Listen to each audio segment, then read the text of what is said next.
The lecture hall was cold, just like every morning at the Galactic Military Academy. Rows of cadets from different worlds sat in their seats, some with scales, some with fur, others with skin that changed colors. Among them sat a human named Minho, young and ordinary-looking with dark hair and quiet eyes.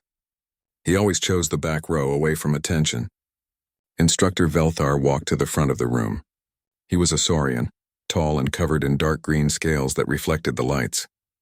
His eyes were yellow and sharp, always judging. He did not like humans much. Everyone knew this.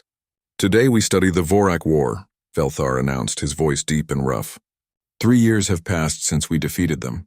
Many species gave millions of soldiers. The Vorlians sent 5 million troops. The Saurians sent 8 million. Even the small Quilathi sent 500,000 warriors. He paused and looked directly at the human section of the room. There were only 5 humans among the 200 cadets. Minho kept his face blank. "Humans sent only small groups," Velthar continued. "A few thousand at most. Their contribution was minimal. Their bodies are weak. No claws, no armor plating, no natural weapons. They break easily." A large Vorlian cadet named Tarek laughed loudly. Others joined in. Minho felt his friend Hana tense in the seat beside him, but he put a gentle hand on her arm. "Not worth it," his gesture said. Velthar activated the wall screen. However, there were moments of true warrior spirit in the war. Observe this footage. It has become legendary across the galaxy. The screen showed a narrow mountain pass, rocky and steep on both sides. The footage was grainy and damaged, jumping sometimes. A single soldier stood at the narrowest point, wearing heavy combat armor that was scorched and dented. The nameplate on the chest was too damaged to read. This soldier held the fortress pass on planet Varrock 4 for 8 hours, Velthar explained. Alone. 40,000 allied troops were retreating behind this position. The Vorok sent wave after wave to break through. The cadets watched in silence. The soldier moved with perfect efficiency, no wasted motion. When the weapon ran out of ammunition, the soldier picked up fallen Vorok weapons. When those ran out, the soldier used rocks, metal pieces, anything available. The fighting was brutal and close. 237 Vorok warriors died at this pass, Velthar said with something like respect.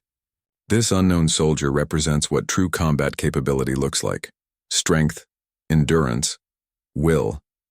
This is what proper soldiers achieve.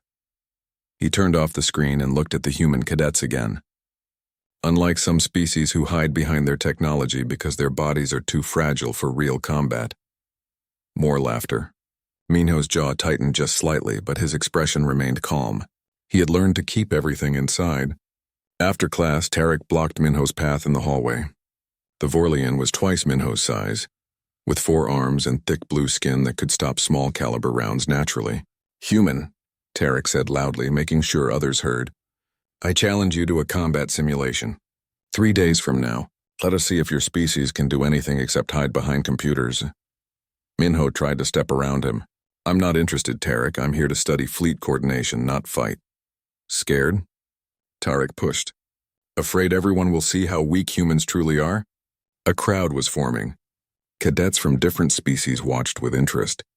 Hana stood beside Minho, her fists clenched. Minho sighed. He knew this would not go away. "Fine, 3 days. Standard urban combat scenario." Tarek grinned, showing teeth designed for tearing meat. "Excellent. Try not to break too easily, human." As the crowd dispersed, Hana grabbed Minho's arm. "You don't have to do this. Tarek is one of the best combat cadets here." "I know," Minho said quietly. "But if I refuse, he'll just make life harder for all of us humans. Better to get it over with." That night, Minho went to the training simulators when they were empty. He wore simple exercise clothes and entered the smallest simulator room. For 2 hours, he moved through combat drills. His movements were precise and efficient, nothing flashy or impressive looking, but every action had clear purpose. Hana found him there on the second night. She watched from the doorway as he practiced. Something about the way he moved seemed familiar, but she could not place it. There was no hesitation in his actions, no wasted energy. This was not someone who learned combat in a classroom. "You're better than you pretend to be," she said when he finished. Minho grabbed a towel and wiped his face. "I know enough to survive a simulation." "Where did you serve during the war?" Hana asked. "Your records are all classified." "I tried to look them up." Minho's expression closed off. Just did my time like everyone else. Nothing special. Minho, I'm tired, Hana. See you tomorrow. He left before she could ask more questions. Hana stood in the empty simulator room, troubled. Why would a simple soldier's records be classified at the highest levels? The third day arrived. The combat simulator arena was packed with spectators. Word had spread, and now cadets and even some instructors came to watch. It was rare to see a human accept a direct combat challenge. Commander Yuna, the human liaison officer at the academy, stood in the observation deck. She was older, with gray in her hair and a calm, steady presence. She watched Minho enter the arena and frowned slightly. Something about him bothered her, like a half-remembered dream. The arena loaded the urban combat scenario, abandoned city buildings, vehicles for cover, multiple levels and routes. The objective was simple: capture the central plaza and hold it for 5 minutes. Tarek entered from one side, Minho from the other. Both wore training armor that recorded hits and damage. "Begin," the referee announced. Tarek charged forward immediately, using his natural aggression and strength. His species believed in overwhelming force. He was confident this would end quickly. Minho vanished into the buildings. For 15 minutes, Tarek searched the urban environment. Growing more frustrated, shots came from unexpected angles, hitting him but never from where he expected. When he turned to return fire, there was nothing there. "Fight me directly, coward," Tarek roared. Then Minho stepped out from behind a vehicle 30 meters away. He did not hide anymore. They engaged in direct combat. The watching crowd grew quiet.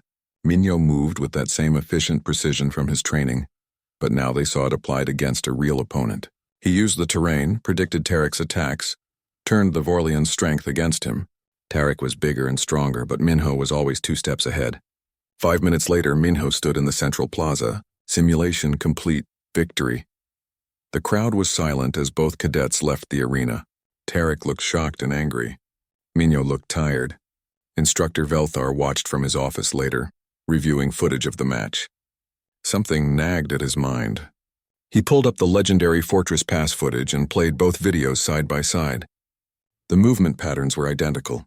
The way both soldiers used terrain, the tactical decisions, the efficient and brutal combat style. Velthar froze the frames, enhanced the images, studied them carefully. His yellow eyes widened in realization. It could not be. That quiet, unremarkable cadet? But the evidence was undeniable. Instructor Velthar did not sleep that night. He sat in his office, playing both videos over and over. The legendary Fortress Pass footage on one screen, Minho's simulation match on the other. Every time he watched, he became more certain. The tactical decisions were too similar. When faced with multiple threats, both soldiers prioritized the same targets in the same order.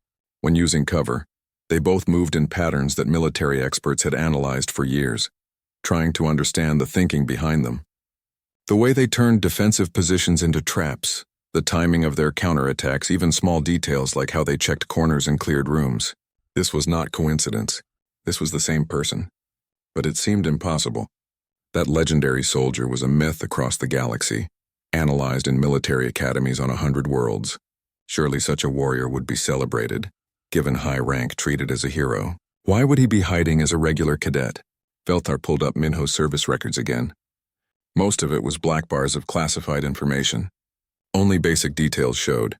Enlisted at age 17, served in the HFY War in a unit called Shadow Company, honorably discharged with commendations. Everything else required security clearance that even Velthar did not have. Shadow Company. Velthar searched the military database. The file on Shadow Company was almost entirely classified too, but there were rumors.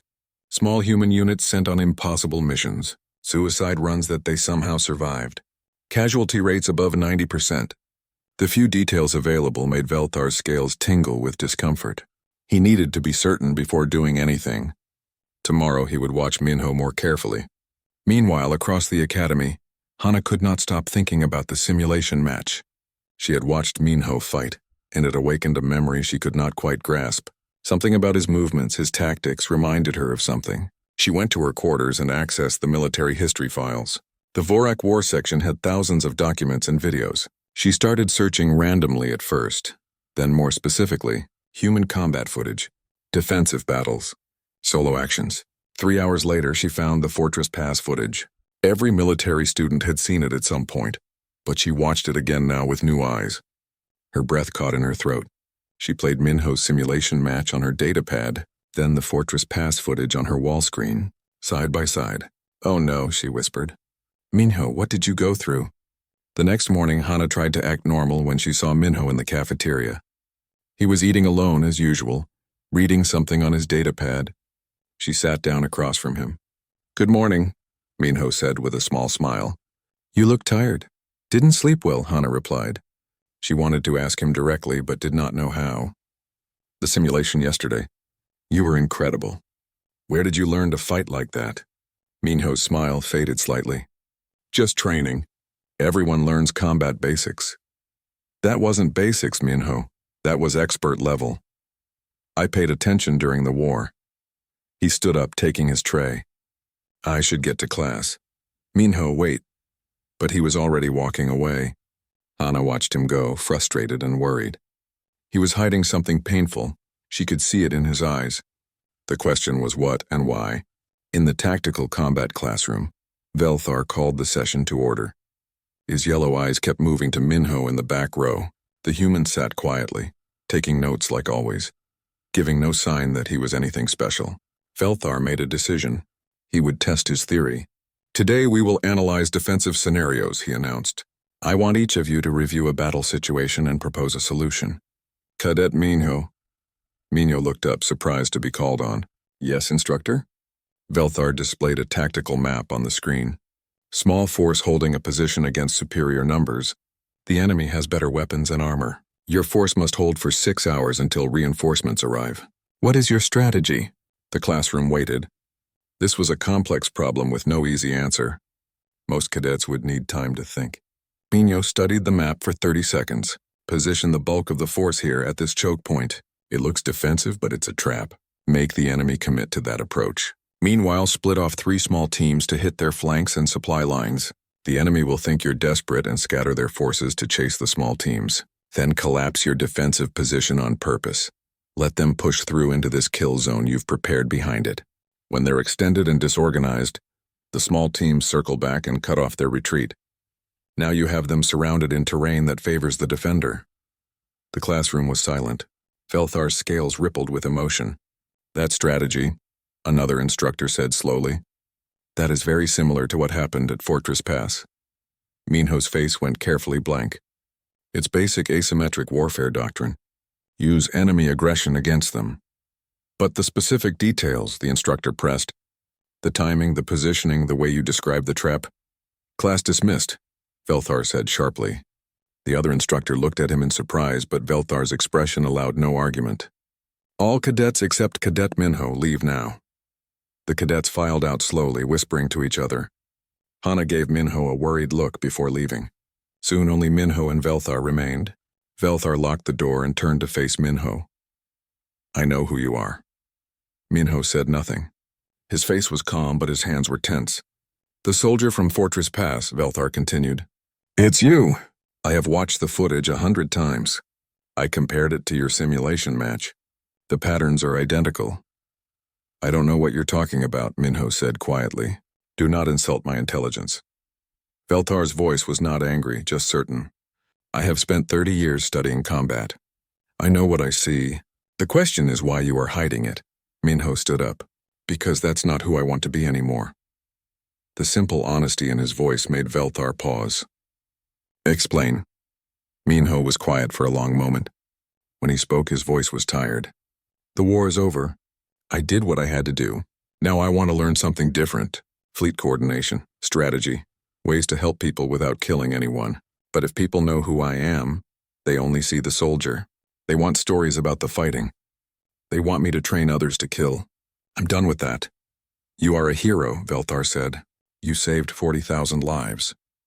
And I killed 237 beings to do it." Minho's eyes had a distant look. "I remember each one. The war made me good at killing. I don't want to be good at that anymore." Velthar studied the young human. He had mocked humans as weak, called them fragile and soft. But this young male carried a weight that would have broken most species. "What will you do if I reveal your identity?" Velthar asked. "I'll leave the academy," Minho said simply. Go somewhere else. Start over again. I've done it before. You would abandon your education? I've abandoned more important things to have peace. Velthar felt something he rarely experienced: shame. He had disrespected humans without understanding them. This soldier could have bragged about his achievements, demanded respect, used his fame. Instead, he wanted only to be left alone. I will say nothing, Velthar decided. But I have a request. Minho looked wary. What? Teach me, privately. I want to understand how humans think about combat. Not to turn you into a weapon again, but because I have been wrong about your species. I need to learn. Minho considered this. Finally, he nodded. 1 hour each week, but you tell no one. Agreed. They shook hands, human and saurian, teacher and student reversing roles. Neither of them knew that others had already figured out the truth, or that events would soon make Minho's secret impossible to keep. 2 weeks passed. Minho met with Velthar each week in private, teaching him about human combat thinking. Velthar learned more in those 2 hours than in years of study. The Saurian began to understand that human weakness was actually their greatest strength. Unable to rely on natural armor or superior strength, humans learned to think 3 steps ahead, to use psychology and misdirection, to turn every disadvantage into opportunity. But Velthar was not the only one investigating. Hana continued searching through war records. Commander Yuna also began her own quiet research, troubled by something she could not name. And Tarek, humiliated by his defeat, wanted to know how a human had beaten him so easily. The truth was spreading like water through cracks. On the 3rd week, Velthar received orders from Academy Command. There would be an assembly of all combat training cadets and instructors. The topic, a special presentation on legendary battles of the HFY War. Velthar felt cold. He knew what was coming, but could not stop it. The assembly hall was huge, with seats for 500 people. Every combat cadet sat waiting along with dozens of instructors. Commander Yuna stood at the front with the Academy Commandant, a wise old Kilathi female named Thera. Minho sat in the back as always, next to Hana. He had a bad feeling about this assembly but did not know why. Attention, Commandant Thera announced. The room fell silent. We have made a discovery that concerns this academy. For 3 years, we have studied footage of unknown heroes from the war. We have used these examples to teach courage and skill. But we never knew the identities of these warriors. She nodded to Velthar, who stood reluctantly. His yellow eyes found Minho in the crowd, apologetic. One such warrior, Velthar began, is the soldier from Fortress Pass. I have shown this footage many times. We have all studied it, analyzed it, tried to learn from it. He activated the wall screens. The familiar grainy footage played across multiple displays. The room watched in respectful silence. This was the galaxy's most famous piece of combat footage. Recently, Velthar continued, I began to notice similarities between this legendary footage and a simulation match performed here at the Academy. He played Minho's match on a second screen. The tactical patterns are identical. The movement style is the same. The decision-making process matches perfectly. Muttering spread through the crowd. Cadets looked at each other, confused. Where was this going? Commander Yuna stepped forward. I served in the HFY War. I was a logistics officer, and I worked with many special units. One unit had a reputation that frightened even our own side. Shadow Company. They accepted impossible missions. Their survival rate was less than 10%, yet volunteers never stopped coming. Do you know why?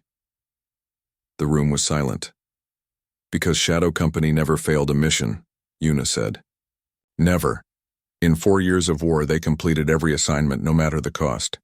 Of the 200 soldiers who served in Shadow Company during the war, only 6 survived. One of those survivors is in this room. All eyes began searching the crowd. Hana grabbed Minho's arm, her eyes wide. She understood now. Velthar pulled up service records on the screen with most information still classified but enough showing.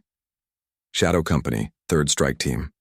Fortress Pass was his final mission before medical discharge. 40,000 Allied soldiers retreated safely because this soldier held alone for 8 hours. His name is Cadet Minho. The room fell completely silent. Every head turned to look at the back of the room. Minho sat frozen, his face pale. This was his nightmare, the thing he had been running from. "Cadet Minho," Commandant Thera said gently. "Please come to the front." Minho did not move for a long moment. Hana squeezed his arm. "It's okay," she whispered. "They need to know." Slowly, Minho stood and walked down the aisle. 500 pairs of eyes watched him. The quiet human cadet who never drew attention, the one many had dismissed as average or weak. He walked like someone going to execution. At the front, Commandant Thera spoke softly. "Is the instructor correct? Are you the soldier from Fortress Pass?" Minho looked at the footage playing on the screens. He saw himself 3 years younger, covered in blood and burns, fighting with a desperation he hoped to never feel again. His voice was barely audible. "Yes." The silence deepened. Cadets who had laughed at humans, who had mocked their weakness, now stared at the living legend standing before them. Tarek, who had called Minho a coward, looked sick. "Why did you hide this?" Commandant Thera asked. Minho's answer was simple and honest. "Because I'm done being a soldier. I came here to learn fleet coordination, to find ways to help people without killing them. If people know what I did, they only want me for combat. I'm tired of fighting." "The galaxy calls you a hero," Velthar said. "The galaxy doesn't know what it cost," Minho replied. His voice was stronger now, harder. "Shadow Company accepted 200 soldiers. 6 of us survived. Every mission was suicide. They sent us because we kept succeeding where others failed, but the price was everything. My friends died beside me. I killed beings I didn't hate to protect people I didn't know. I'm good at it. I hate that I'm good at it." The raw honesty silenced the room. This was not the glorious warrior they imagined. This was someone carrying invisible scars. A Vorleon instructor stood. "How many Vorak did you kill during the war?" Minho closed his eyes. 843. "I remember all of them." The number shocked the room. That was more than some entire units killed. "How?" someone asked. "Because humans are weak," Minho said. "We break easily. We have no natural armor, no claws, no superior strength. So we learn to survive anyway. We learn to think faster, plan better, fight smarter. We turned our weakness into advantage. Every species in this room has something they rely on in combat. Humans have nothing except our minds. So we learn to use everything else as a weapon." Questions erupted from all sides. How did he survive Fortress Pass? What was Shadow Company's training like? Why didn't humanity celebrate their heroes? Could he teach others? Minho raised a hand and the room quieted. Shadow Company soldiers were volunteers who knew the odds. We weren't special. We were just willing to do what needed to be done. Humanity didn't publicize us because there were hundreds of units like ours, doing impossible things quietly. We died in large numbers to protect everyone else. The survivors don't want parades. We want peace. Velthar stepped forward, and what he did next shocked everyone. He bowed deeply to Minho, a gesture of profound respect in Saurian culture. "I apologize," Velthar said, "to you and to all human cadets. I called your species weak and dismissed your contributions. I was wrong. I did not understand that you were given the hardest missions because you succeeded where others failed. Your casualty rates were high because you accepted assignments no one else could complete. You fought with courage that breaks my understanding." Other instructors stood and bowed. Alien cadets followed. Soon the entire assembly was standing in respect. Minho stood alone at the front, overwhelmed and uncomfortable. This was exactly what he had feared. Tarek approached slowly. The large Vorleon looked ashamed. "I challenged you. Called you weak. I am sorry." "You didn't know," Minho said quietly. "And you're not wrong. I am weak physically. I just learned to survive anyway." "That makes you stronger than me," Tarek said. I rely on my body. You rely on your mind. One can be broken, the other is harder to defeat. The assembly ended eventually, but everything had changed. Cadets surrounded Minho asking questions, seeking advice, wanting to hear stories. He answered patiently but looked exhausted. Finally, Commander Yuna rescued him. She led him to a quiet observation deck where they could be alone. They stood looking out at the stars. Why didn't you tell me? Yuna asked. I worked with Shadow Company. I might have remembered you. That's why I didn't tell you, Minho said. I need to be someone else now. Cadet Minho, student of fleet coordination, not Shadow Company soldier. Not hero, just someone trying to move forward. Can you? Yuna asked gently. Move forward from something like that? Minho was quiet for a long time. I don't know yet, but I have to try. The war made me a weapon. I need to prove I can be something else. Hana found them there an hour later. She hugged Minho tightly without saying anything. He hugged back, grateful for her understanding. None of them knew that the revelation would reach far beyond the academy, or that danger was coming that would force Minho to become a soldier one more time. 3 weeks passed after the assembly. Life at the academy changed for Minho in ways he had feared. Cadets treated him differently now, with respect that felt like distance. They watched how he moved, analyzed his words, looked for signs of the legendary warrior. Even instructors asked for his opinions in classes, disrupting the normal flow of learning. Minho tried to maintain his routine, classes in fleet coordination, tactical studies, engineering. He avoided combat programs when possible, but he could never fully escape what he had been. Velthar noticed the strain. During one of their private sessions, the Saurian said, You look tired? I don't sleep well, Minho admitted. Too many memories. And now everyone knows, so I can't pretend anymore. Would you go back and choose differently? Hide better? Minho thought about this. No, hiding was exhausting too. Maybe this is better. At least now it's honest. They continued their session, but Velthar could see the weight Minho carried. The young human was trying so hard to move forward, but the past held him tight. That evening, everything changed. The Academy's alert system activated. All cadets and instructors were summoned to the main briefing hall. This was unusual.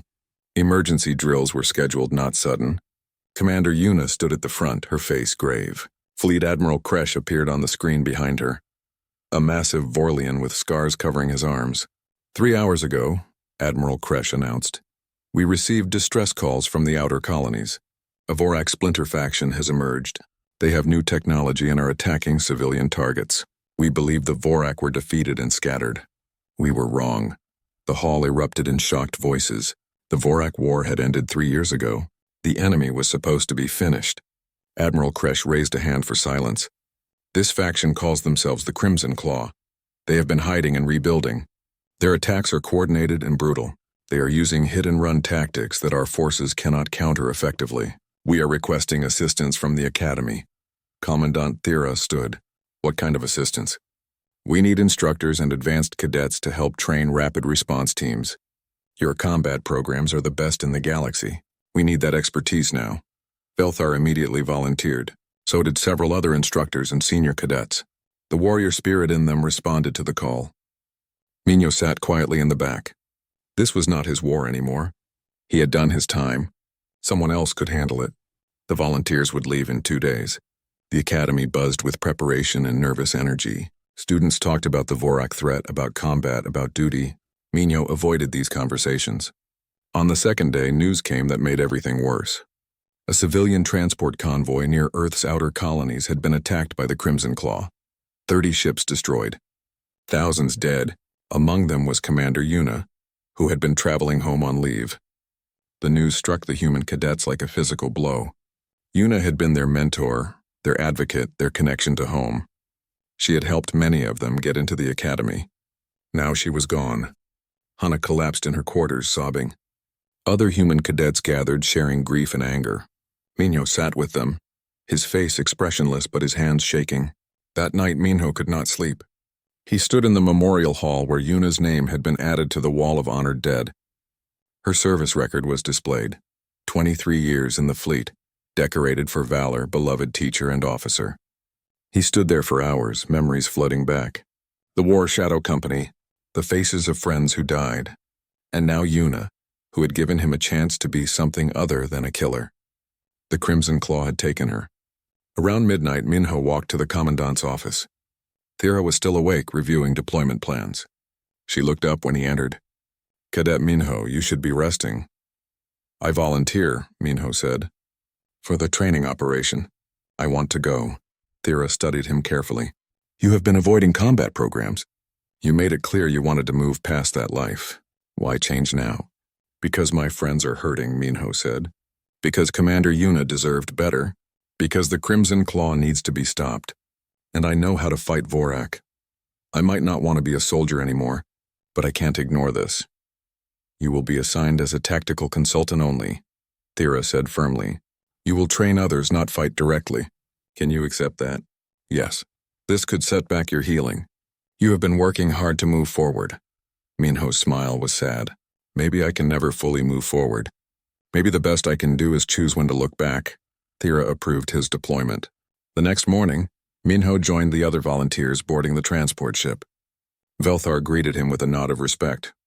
Tarek was also there, having volunteered to prove himself worthy of the Academy's training. As the ship departed, Hana watched from the observation deck. She pressed her hand against the glass, worried for her friend. Minho had been trying so hard to leave his past behind. Now circumstances pulled him back to it. The transport carried them to the border region where Crimson Claw attacks had been most frequent. They arrived at Forward Base Kestrel, a military installation on a rocky moon. The base was crowded with troops from different species, all looking nervous. The base commander was a Quilathi named Joran, a veteran officer who had fought in the Vorak War. He greeted the Academy group with relief. "Thank you for coming.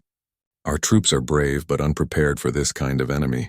The Crimson Claw fights differently than regular Vorak forces. They're smarter, more patient. They set traps. They use our standard tactics against us." Minho listened carefully. "How many attacks have you suffered?" 7 in the past 2 weeks.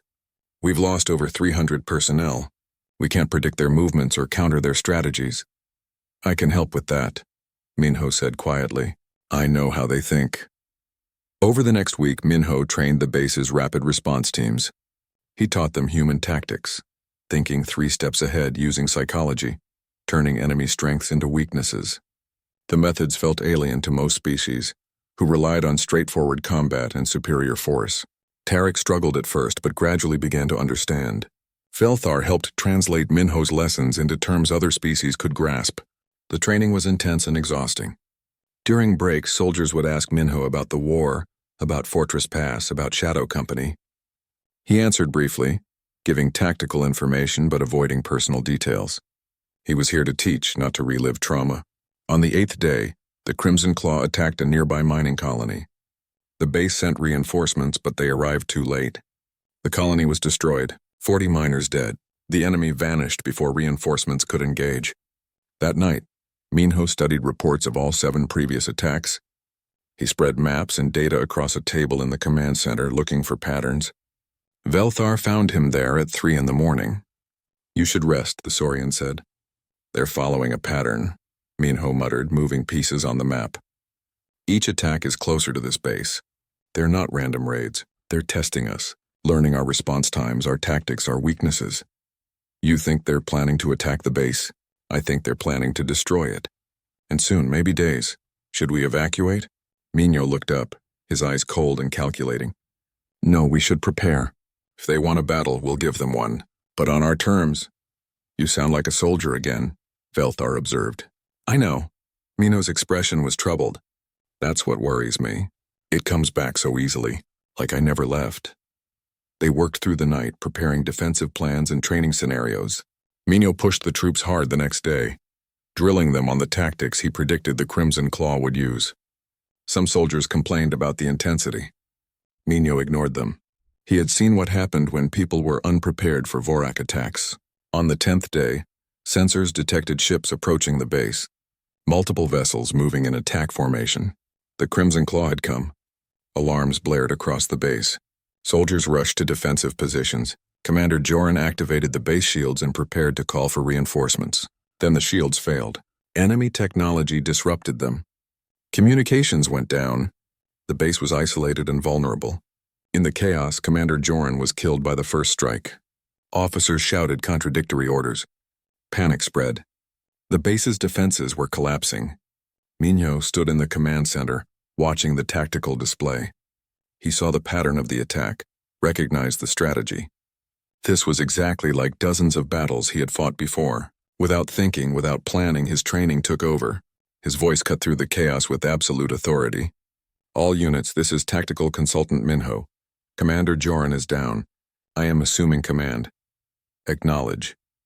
Units responded automatically to the confidence in his voice. Old instincts awakened. The soldier he had tried to bury rose to the surface, cold and efficient. The battle for forward base Kestrel had begun. The command center fell silent as Minho's voice cut through the panic. Officers and soldiers stared at the young human who had suddenly taken charge. For a moment, no one moved. Then Velthar spoke firmly. You heard him. Follow his orders. That broke the spell. Soldiers turned to their stations, waiting for instructions. Minho studied the tactical display with eyes that saw patterns others missed. The Crimson Claw was attacking in 3 waves, exactly as he predicted. They thought they had surprise. They were wrong. 3rd platoon, fall back to secondary defensive line, Minho ordered. Make it look panicked. Let them think we're broken. 1st and 2nd platoons, prepare ambush positions here and here. When 3rd platoon retreats past you, close the trap. That will expose 3rd platoon to heavy fire, an officer protested. They'll be fine if they move fast. Trust me. Minho's tone left no room for argument. 4th platoon, take these routes to their landing zone. Move quietly. Their attention will be on the main attack. Destroy their ships. How do you know where their landing zone is? The officer asked. Because it's where I would land. Now move. The orders went out. Soldiers who had been panicking moments ago now had clear direction. The 3rd platoon made a fighting retreat that looked desperate. The Crimson Claw pushed forward aggressively, sensing victory. They pushed directly into the ambush. 1st and 2nd platoons opened fire from both sides. The Crimson Claw forces suddenly found themselves in a kill zone, taking fire from 3 directions. Their advance stalled. Now, Minho said quietly. All units, full assault. Don't let them reorganize. The base defenders surged forward with coordinated fury. The Crimson Claw, expecting frightened prey, instead faced organized resistance. Their attack momentum broke. Meanwhile, 4th platoon reached the enemy landing zone. They destroyed 2 ships before the guards could react. The Crimson Claw suddenly realized their retreat was cut off. In the command center, Minho watched the battle unfold like someone playing a familiar game. He called out adjustments, redirected units, predicted enemy movements before they happened. Every decision was precise and efficient. Velthar watched in amazement. This was the soldier from the legends, the tactical genius who had held Fortress Pass. Seeing it in real combat was different from watching footage. This was terrifying competence. For 2 hours the battle raged. The Crimson Claw tried different tactics, but Minho anticipated each one. He split his forces into small mobile groups that struck and faded. He used the terrain to create advantages. He predicted where the enemy would be and prepared traps. Tarek fought in one of the forward units. He followed Minho's orders exactly and was shocked at how well they worked. The human could see the entire battle like a picture, understanding how each piece connected. Tarek had never experienced anything like it. The Crimson Claw commander, a Vorak named Throk, grew frustrated. This was supposed to be an easy victory. Instead, his forces were being torn apart by coordinated defenders. Who was commanding them? He committed his reserve forces, trying to overwhelm through numbers. It was a mistake. Minho saw it immediately. They just overcommitted. All units, execute collapse pattern Delta. The defenders fell back in organized stages, drawing the Crimson Claw deeper into the base. It looked like a retreat, but was actually a tactical withdrawal. The enemy followed eagerly, not realizing they were being led. When the Crimson Claw forces reached the central plaza, Minho sprang his trap. Units they thought had retreated suddenly appeared behind them, cutting off escape. Heavy weapons opened fire from prepared positions. The plaza became a killing ground. Throk realized too late what had happened. This was the same tactic used at Fortress Pass 3 years ago, the same tactical pattern that had destroyed a Vorak assault force. Horror filled him as he understood who must be commanding the defenders. Retreat! Throk ordered. Fall back to ships. But there were no ships. 4th Platoon had destroyed them all. The Crimson Claw had no escape. The battle ended quickly after that. Faced with no alternatives, most Crimson Claw soldiers surrendered. Throck died fighting, refusing to be captured. When the alarms finally stopped, the base fell silent. Soldiers stood among the wreckage, exhausted but alive. They had won a battle they should have lost. In the command center, Minho slumped in a chair. His hands were shaking. He had commanded in battle again, made life and death decisions become the weapon he had tried to leave behind. And it had felt natural, easy, like coming home to something terrible. Velthar approached carefully. You saved us all. Brilliant tactical work. I hate that I'm good at this, Minho said quietly. I hate that it comes so easily. Would you prefer we all died? No, but I wish someone else could have done it. Soldiers began entering the command center, wanting to thank the tactical genius who saved them. They found a young human who looked more defeated than victorious. Over the next hours, relief forces arrived. Medical teams treated the wounded. Engineers began repairs. Fleet Admiral Kresh himself came to assess the situation. Cadet Minho, the Admiral said, I have read the reports. Your tactical command was exceptional. I am offering you a commission as a lieutenant in command of your own unit. The fleet needs officers like you. Minho looked at the Admiral for a long moment. Then he said simply no. Kresh blinked in surprise. No? You would refuse a commission? Yes, sir. I came here to help train others. I did that. Now I'm going back to the academy to finish my education. I'm not a soldier anymore. But you clearly are. What you did today proves it. What I did today proves I remember how to be a soldier, Minho corrected. That doesn't mean it's what I should be. I'm good at killing. I'm good at war. I hate being good at those things. I want to learn to be good at something else. Kresh studied the young human. You do understand what you're walking away from? Glory, rank, respect? I understand I'm walking toward peace. That's worth more. The Admiral shook his head but did not argue. You are the strangest warrior I have met. But I respect your choice. The offer remains open if you change your mind. I won't. But thank you. 3 days later, Minho returned to the academy with Velthar, Tarek, and the other volunteers. Word of the battle had already spread. Cadets treated him with even more awe now. The quiet student had commanded in real combat and won against impossible odds. Minho ignored the attention.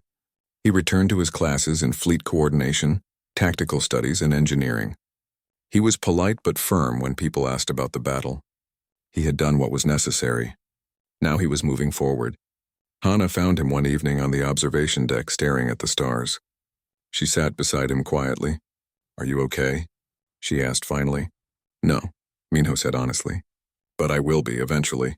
You saved everyone. You're a hero. Heroes are people who do extraordinary things. I just did what I was trained to do. That's not heroism. That's just muscle memory. You chose to go. You could have stayed here. Minho was quiet for a moment. Commander Yuna deserved better. All those people deserved better. Someone had to stop the Crimson Claw. I had the skills to help. It would have been wrong not to use them. Even though it hurt you to go back to that? Yes. Sometimes doing the right thing means doing the hard thing, the thing that cost you something. They sat in comfortable silence, watching the stars move slowly across the viewport. After a while, Hana said, Do you regret learning to fight? No, the war needed to be won. People needed to be protected. I regret that I had to lose so much of myself to do it. But I don't regret protecting others. What will you do after graduation? Fleet coordination, like I planned. I'll work on strategy and logistics, ways to help people without fighting. Maybe I'll never completely escape what I was, but I can build something new on top of it. That sounds like wisdom. It sounds like survival, Minho corrected with a small smile. Weeks passed. Life at the academy gradually returned to normal.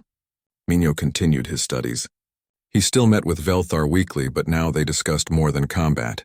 They talked about building peace, about healing from war, about finding purpose beyond fighting. The Crimson Claw threat faded. Without their leader and main forces, the Splinter faction collapsed. The galaxy returned to the uneasy peace it had enjoyed since the Vorak War ended. One day in class, Velthar was teaching about defensive warfare. He showed footage from the battle at Forward Base Kestrel, analyzing the tactical decisions. When he reached the part where Minho assumed command, he paused. This is Cadet Minho's work, Velthar said to the class. Study it carefully. This is what happens when someone understands not just tactics but psychology, when someone can see the whole battle like a living thing. This is mastery. From the back of the room, Minho listened quietly. He no longer tried to hide or diminish what he had done.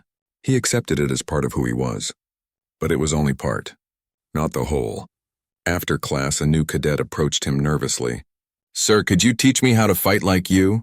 Minho considered the question carefully. "I can teach you tactics. I can teach you to think clearly under pressure.